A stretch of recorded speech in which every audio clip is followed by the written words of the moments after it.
I have with me Harry Wilson. He is the former Autotask advisor and also a former hedge fund manager at Silver Point. And Harry, yes. Are you impressed or not with what we heard last night? Unfortunately, no. I think it was pretty disappointing. I think the markets are reflecting that. I think what you saw is some good ideas. Some things that are necessary to have bipartisan support, like the payroll tax holiday and unemployment insurance. But I think the public is very skeptical of the infrastructure spending, given what happened with the first stimulus bill. There are no specifics on how to pay for it. And the cost, while significant, is a rounding error in this economy. So if it doesn't pass wholesale, then where do we go from here in the markets? Well, I think we'll have a partial deal. I think the president said he wanted this whole thing passed. I don't think that's a serious position. It shouldn't be a serious position. So I think you'll get maybe half to two-thirds of it passed. And then I think it's time to move forward from there, and the coast will be on the deficit reduction plan in the fall. Right, which so far, the first, what we've heard of it so far is a little bit worrisome. Asking before, how would you trade? Last time you were on, we were talking about the debt ceiling. How would you trade this? You said you'd be very conservative. Are you even more conservative now?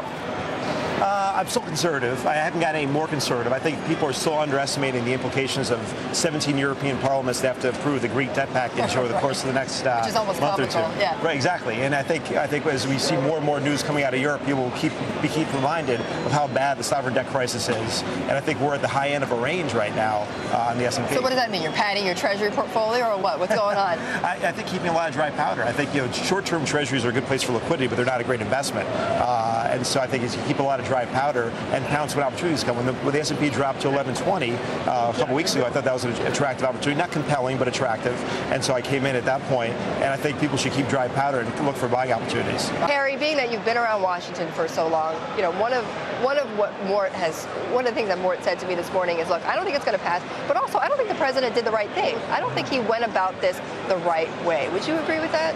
Well, let's focus on two pieces. One, will it pass, and two, have the approach. I think on the pass, I think some of it will pass. I think the payroll tax will pass, the unemployment insurance will pass, so half to two-thirds. So it's by way of Washington, that's not a bad meeting in the middle. Now, in terms of the approach, I think the whole idea of elevating the stature to a joint session of Congress and a nearly prime-time address was a mistake.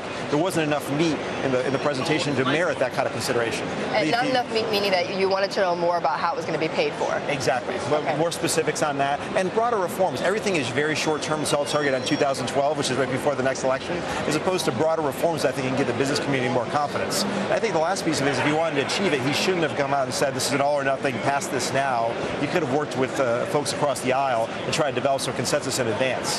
Harry, are there, you've been in politics. You, of course, tried your hand at the New York State Comptroller office here. Is there any plan out there now, though, that you think is better than what you heard last night? Well, so far, I don't think it's great, but so far the best that I've seen is the Huntsman plan. And I think it's why? Because I think, one, he tries to tackle broad-based reforms, both on the regulatory side. He's very specific about specific regulatory initiatives he proposed would overturn, and then very specific on broad-based tax reform, both on the corporate side and the personal income side. And there's a bipartisan consensus through Simpson-Bowles and other areas on both those fronts. The president didn't get specific on either of those. In fact, he said he wants to go the opposite way on personal income taxes. Right. All right, Harry. Great to see you. Thank you so much. Thanks for stopping by here at the New York Stock Exchange. Harry Wilson, the former advisor on the Auto Task Force for General Motors.